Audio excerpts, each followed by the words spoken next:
അൽഹംദുലില്ലാഹി റബ്ബിൽ ആലമീൻ വസ്സലാത്തു വസ്സലാമു അലാ അഷ്റഫിൽ മുർസലീൻ വഅലാ ആലിഹി വസ്വഹ്ബിഹി അജ്മഈൻ അമ്മാ ബഅദ്.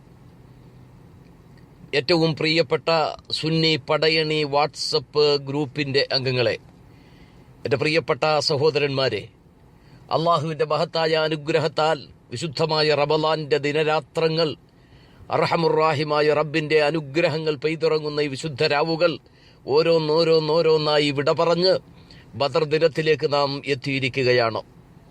ഇസ്ലാമിക ചരിത്രത്തിലെ ഹിജറ 2-ാം വർഷം നടന്ന സത്യ അസത്യ വിവേചനത്തിനു വേണ്ടി മഹാനായ നബി സല്ലല്ലാഹു അലൈഹി വസല്ലമ തങ്ങളും 300 ശിഷ്ടം വരുന്ന സ്വഹാബത്തും ഒരു ഭാഗത്തും 1000-ഓളം വരുന്ന ശത്രുവിഭാഗം സർവായുധ വിഭൂഷിതരായി മറുഭാഗത്തും അണിനിരന്ന് സത്യത്തിനും അസത്യത്തിനും വേണ്ടി നടത്തിയ സമരത്തിന്റെ ഓർമ്മ പെരുന്നാളാണ് ബദർ ദിനം.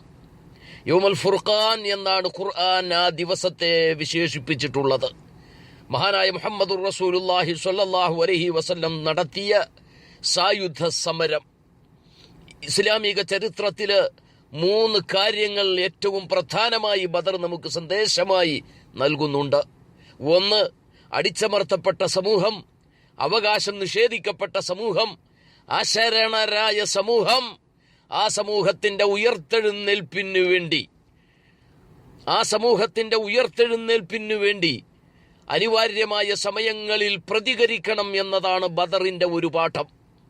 2-ാം പാഠം, ഇസ്ലാമികമായ വീക്ഷണത്തിൽ ജീവിക്കുന്ന ഒരു മുസ്ലിമിന് സഹിക്കാൻ കഴിയുന്നതത്രയും സഹിക്കണം, ക്ഷമിക്കണം. അതിനുശേഷമാവണം സമരം. അതാണ് 2-ാം പാഠം. പരിശുദ്ധമായ ഖുർആൻ ഓർമ്മപ്പെടുത്തുന്നുണ്ട് ആ വിഷയം. അം ഹസിബതും അൻ തദ്ഖുലുൽ ജന്ന വലമ്മാ യഅതികും മസലുൽ ലദീന ഖലൂ മിൻ ഖബ്ലികും മസ്സതുഹുമുൽ ബഅസാഉ വദ്ദറാഉ വസുൽസിലൂ ഹത്താ യഖൂലർ റസൂലു വല്ലദീന ആമനൂ മഅഹു മത്താ നസ്റുല്ലാഹ്. വിറപ്പിക്കപ്പെട്ടു, അവരെ തകർത്തു കളയുമെന്ന സാഹചര്യം വന്നു. സമാധാനം കൊണ്ട് ബോധനം ചെയ്യേണ്ട പ്രവാചകൻ വരെ ചോദിച്ചു, മത്താ നസ്റുല്ലാഹ്, എപ്പോഴാണ് അല്ലാഹു സഹായിക്കുക? ആ നിലക്കവരെ കിട്ടുകിട്ടാ വിറപ്പിക്കപ്പെട്ടിട്ടുണ്ട്.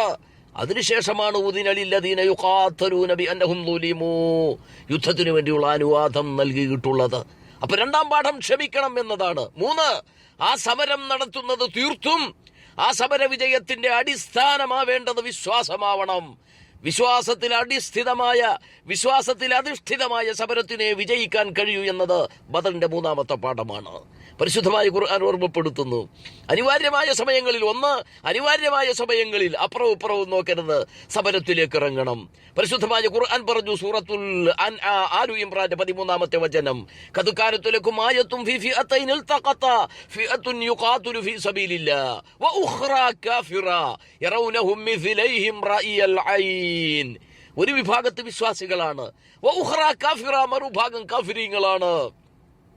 പ്രഥമ ദൃഷ്ട്യാ തന്നെ 2 ഇരട്ടിയിലധികം വരുന്ന ആളുകളാണ് മറുഭാഗത്ത്. അപ്പൊ എണ്ണം എത്രയുണ്ട്, വണ്ണം എത്രയുണ്ട് എന്ന് നോക്കേണ്ട കാര്യമില്ല. അനിവാര്യമായ സമയങ്ങളിൽ സമരത്തിലേക്ക് ഇറങ്ങി സത്യത്തിന് വേണ്ടി പോരടിക്കുക എന്നതാണ് ഖുർആൻ ഓർമ്മപ്പെടുത്തുന്ന 1-ാമത്തെ വിഷയം. ബദർ സന്ദേശം നൽകുന്നത് എണ്ണം കുറവായിരുന്നു, മറുഭാഗം സജീവമായിരുന്നു, എന്നിട്ടും അവർ സമരത്തിലേക്ക് ഇറങ്ങാൻ അള്ളാഹു ഓർമ്മപ്പെടുത്തിയിട്ടുണ്ട്. 2, ക്ഷമിക്കണം. മഹാനായ മുഹമ്മദുർ റസൂലുള്ളാഹി എത്ര സഹിച്ചു, എത്ര ക്ഷമിച്ചു. അവിടുത്തെ വിശപ്പ് സഹിക്കവയ്യാതെ പച്ചിലകൾ തിന്നില്ലേ? അവിടുത്തെ കഴുത്തിൽ മുണ്ടിട്ട് മുറുക്കിയില്ലേ? നടന്നു വരുന്ന രാജവീഥികളിൽ മുള്ളുകൾ നിരത്തിയില്ലേ? വിശുദ്ധമായ ഖുർആൻ ഓതിയതിന്റെ പേരിൽ അടി കിട്ടിയിട്ടില്ലേ? എത്ര ബുദ്ധിമുട്ടുകൾ. അതെല്ലാം സഹിച്ചു, ക്ഷമിച്ചു. എന്നിട്ട് അല്ലാഹു സുബ്ഹാനഹു വ തആല പറഞ്ഞ സമയത്ത് സമരത്തിലേക്ക് ഇറങ്ങിയപ്പോ പരിശുദ്ധമായ ഖുർആൻ ഓർമ്മപ്പെടുത്തുന്നു, ആലു ഇംറാൻ 124-ാമത്തെ വചനം, ഇത് തഖൂലു ലിൽ മുഅ്മിനീന അല യക്ഫിയകും അയ്യുമിദ്ദകും റബ്ബുകും ബിസലാസതി ആലാഫിൻ മിനൽ മലായികതി മുൻസലീൻ.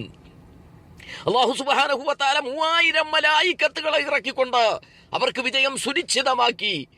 ബദർ ശുഹദാക്കൾ പോരാഞ്ഞിട്ട്, ബദരീങ്ങൾ പോരാഞ്ഞിട്ട് അനിവാര്യമായ സമരമെന്ന് മനസ്സിലാക്കി, ക്ഷമിച്ചതിന്റെ പേരിലുള്ള സമരമെന്ന് മനസ്സിലാക്കി അള്ളാഹു മലായികത്തുകളെ ഇറക്കിയെങ്കിൽ പഠിക്കണം നാം ഇവിടെ പാഠം. ആചാരത്തിന് വേണ്ടി ബദർ ദിനങ്ങൾ ആചരിച്ചാൽ പോരാ. അടിച്ചമർത്തപ്പെട്ട സമൂഹമാണ് നമ്മൾ, അവകാശം നിഷേധിക്കപ്പെട്ടിട്ടുണ്ട്, അവഗണനയുടെ ചാട്ടവാറടിയേറ്റ് കരുവാളിച്ചിട്ടുണ്ട് ഈ സമുദായം.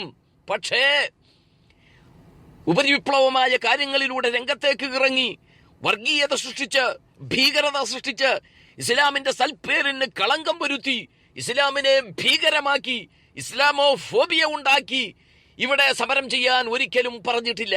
അങ്ങനെ ചെയ്യാൻ പാടില്ല. മറിച്ച് അനിവാര്യമായ സമയമാകുമ്പോ അള്ളാഹുവിന്റെ സഹായം കിട്ടും. അപ്പൊ ചിന്തിക്കേണ്ടത് എന്താ? ഞാൻ ഇറങ്ങുന്ന പ്രവർത്തനം ഇപ്പൊ ഒരുപാട് ആളുകൾ ചാടിക്കളിക്കുന്നുണ്ട്, ഒരുപാട് സംഘടനകൾ വരുന്നുണ്ട് ഇസ്ലാമിനെ രക്ഷിക്കാൻ. തത്വത്തിൽ ഓർക്കണം, ഈ ഇറങ്ങലിൽ ബദരീങ്ങളുടെ സഹായം ഉണ്ടാകുമോ? ബദർ യുദ്ധം നടന്ന സാഹചര്യമുണ്ടോ ഇവിടെ? അള്ളാഹു മലായികത്തിനെ ഇറക്കി കൊടുത്ത് സഹായിച്ച നിലക്കുള്ള സഹായം നമ്മളുടെ സമരങ്ങൾക്ക് ലഭ്യമാവാനുള്ള സാധ്യതയുണ്ടോ? എന്നിട്ട് വേണം ഇറങ്ങാൻ. ഇതൊക്കെയാണ് ബദർ നൽകുന്ന പാഠം. പരിശുദ്ധമായ ഖുർആൻ ഇത്തരം വിഷയങ്ങൾ ധാരാളമായി വിവിധ സൂറത്തുകളിൽ നമ്മളെ ഓർമ്മപ്പെടുത്തുന്നുണ്ട്. അങ്ങനെ സത്യാസത്യ വിവേചനത്തിന് വേണ്ടി സമരം നടത്തിയ മഹാരഥന്മാരായ ആ ധീര രക്തസാക്ഷികളെ ഓർക്കുന്ന ഈ സന്ദർഭത്തിൽ വീണ്ടും ഖുർആൻ നമ്മളെ പരിചയപ്പെടുത്തി, വലഖദ് നസറകുമുല്ലാഹു ബിബദിരിൻ വഅൻതും അദില്ല. നമ്മളിന്ന് എത്രയുണ്ട്? ഹിമാലയത്തിന്റെ മുകളിൽ നിന്ന് അല്ലാഹു അക്ബർ എന്ന് വിളിച്ച ലോകത്തിന്റെ മറ്റേ തലക്ക് നിന്ന് ഏറ്റുവിളിക്കാൻ പര്യാപ്തമായ 150 കോടി. എത്ര? 150 കോടിയുണ്ട്. എന്നിട്ടെന്തേ ബാബരി പള്ളി തകർന്നു പോയത്? എന്നിട്ടെന്തേ 450 കൊല്ലം ലാ ഇലാഹ ഇല്ലല്ലാ എന്ന മധുര സ്മരണകൾ അയവിറക്കി ബാങ്കിന്റെ ധ്വനികൾ മുഴക്കിയ ബാബരി പള്ളി തകർന്നതെന്തേ? അസാമിലും ഭിവണ്ടിയിലും ജാൻപൂരിലും മൊറാദാബാദിലും ബീഹാർ ഷരീഫിലും ഭഗൽപൂരിലും കാശ്മീരിലും കാട്ടിയിലും അതേപോലെ മാറാടും കോഴിക്കോട്ടും കൊല്ലത്തുമെല്ലാം തകർച്ച, നിരന്തരം പ്രശ്നങ്ങള്, ഒരുപാട് വിഭാഗീയത വിഷയങ്ങള്. വടക്കേന്ത്യൻ രാജ്യങ്ങളിൽ മുസ്ലിം സമൂഹത്തിന്റെ ശവശരീരങ്ങൾ ആകാശങ്ങളിലേക്ക് ജന്തുജീവജാലങ്ങൾ കൊത്തിവലിച്ചു കൊണ്ടുപോകുന്ന സാഹചര്യങ്ങൾ വരെ ഉണ്ടാകുന്ന ഭീകര പ്രവർത്തനങ്ങള്, അതിൽ മരിച്ചുപോയ ആളുകള്, സമരം വിജയിക്കാത്ത സാഹചര്യങ്ങള്, ഇതൊക്കെ ഉണ്ടായത് എന്തേ? അള്ളാഹു പറഞ്ഞു, നിങ്ങൾ എണ്ണത്തിലല്ല പ്രശ്നം. വലഖദ് നസറകുമുല്ലാഹു ബിബദിരിൻ വഅൻതും അദില്ല. നിങ്ങൾ കുറഞ്ഞവരാണ്, നിങ്ങൾ കുറഞ്ഞ ആളുകളാണ്, നിങ്ങൾ കാഴ്ചയിൽ നിസ്സാരന്മാരാണ്. പക്ഷെ അള്ളാഹു സഹായിച്ചു. ആ സഹായം വേണം നമുക്ക്. അതിനാണ് ബദർ ആചരിക്കേണ്ടതും അനുസ്മരിക്കേണ്ടതും. ആ സഹായത്തിന് എന്തു വേണം? അള്ളാഹ് വീണ്ടും പറഞ്ഞു, വലാ തഹ്നു വലാ തഹ്സനു വഅൻതുമുൽ അലൂൻ. വലാ തഹ്നു വലാ തഹ്സനു. നിങ്ങൾ ദുഃഖിക്കേണ്ട, ഖേദിക്കേണ്ട, ബേജാറാവേണ്ട, വിഷമിക്കേണ്ട. വഅൻതുമുൽ അലൂൻ. ഔന്നത്യത്തിന്റെ ഉത്തുംഗ മേഖലകളിൽ വിരാജിക്കാനുള്ള പരമമായ അവകാശം നൽകപ്പെട്ടത് മുസ്ലിങ്ങളെ നിങ്ങൾക്കാണ്. എന്തു വേണം നിങ്ങള്? ഇൻകുന്തും മുഅ്മിനീൻ, ഇൻകുന്തും മുഅ്മിനീൻ. നിങ്ങൾ മുഅ്മിനീങ്ങളാവണം. 140 കോടി പേരും പറഞ്ഞ് കോളറ് കുലുക്കിയാൽ പോരാ. വേലിയേറ്റത്തിലും വേലിയിറക്കത്തിലും അങ്ങോട്ടും ഇങ്ങോട്ടും ചാഞ്ഞും കളിക്കുന്ന ചപ്പുചവറ് ചണ്ടുകളെ പോലെ ഈമാനില്ലാത്ത ആളുകളല്ല നിങ്ങള്. അങ്ങനെ ആവേണ്ടവരല്ല. വഅൻതുമുൽ അലൂൻ. നിങ്ങൾ ഉന്നതന്മാരാവണം. ആവണമെങ്കിൽ ഇൻകുന്തും മുഅ്മിനീൻ, നിങ്ങൾ മുഅ്മിനീങ്ങളാകണം. മുഹമ്മദുർ റസൂലുള്ളാഹിയും അവിടുത്തെ അനുചര സഹകളത്ര ബന്ധുമിത്രാദികളും കാണിച്ചു തന്ന മാർഗമുണ്ടല്ലോ, അഹ്ലു സുന്നത്തി വൽ ജമാഅ. അതാണ് സുന്നി പടയണി. ഇത് കേൾക്കുന്ന മുഴുവൻ ആളുകളും ഓർക്കണം, വിജയിക്കണം. നമുക്ക് ബദർ അനുസ്മരണം നമുക്ക് വിജയത്തിന്റെ മാർഗമാവണം. എന്തു വേണം? നമ്മൾ മുഅ്മിനീങ്ങളാവണം. അല്ലാഹ് സർട്ടിഫിക്കറ്റ് നൽകി. മുഅ്മിനീങ്ങളാണെങ്കിൽ നിങ്ങളെ ഓവർടേക്ക് ചെയ്യാൻ ഒരാൾക്കും സാധ്യമല്ല. അതുകൊണ്ട് മുഅ്മിനാവുക. യഥാർത്ഥ അഹ്ലു സുന്നത്തി വൽ ജമാഅത്തിന്റെ പ്രവർത്തകരും മുന്നണി പോരാളികളുമായി മാറുക. നിങ്ങൾ ഓർത്തു നോക്ക്. അവസാനിപ്പിക്കട്ടെ. നിങ്ങൾ ഓർത്തു നോക്ക്. ഇവിടെ പിണറായി വിജയന്റെ സർക്കാർ അധികാരത്തിൽ കയറി. CPM മതമില്ല, അള്ളയില്ല, ആഖിറത്തെ കുറിച്ച് വിശ്വാസമില്ല. നമുക്കറിയാം, തിരുവനന്തപുരത്ത് നടന്ന സത്യപ്രതിജ്ഞാ ചടങ്ങില് 2-3 മന്ത്രിമാര് ദൈവനാമത്തില് പ്രതിജ്ഞ ചെയ്തപ്പോ ബാക്കിയുള്ളവരെല്ലാം ദൃഢപ്രതിജ്ഞ. കാരണം അവർക്ക് വിശ്വാസമില്ല. വിശ്വാസമില്ലാത്തവർ അത് ചെയ്യട്ടെ. ഞാൻ പറഞ്ഞത് എന്തിനാണെന്നറിയുവോ?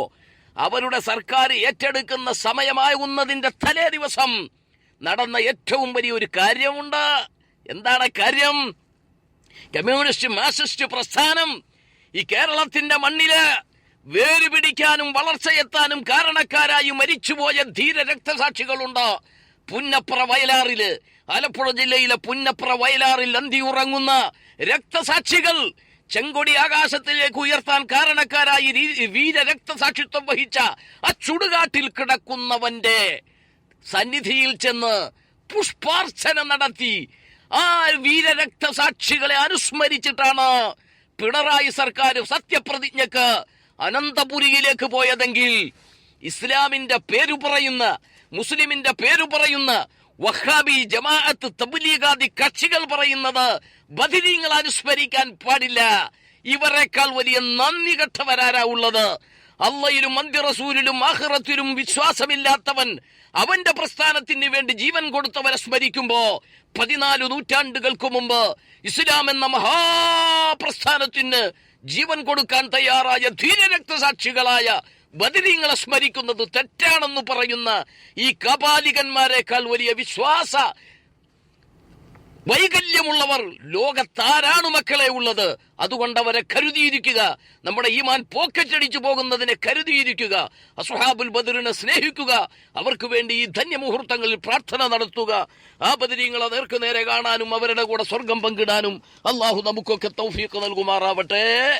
വആഖിറു ദഅ്വാനാ അൽഹംദുലില്ലാഹി റബ്ബിൽ ആലമീൻ. സ്വലാലയിൽ നിന്ന് അബൂ യാസീൻ. അസ്സലാമു അലൈക്കും വറഹ്മത്തുള്ളാഹി വബറകാതുഹു.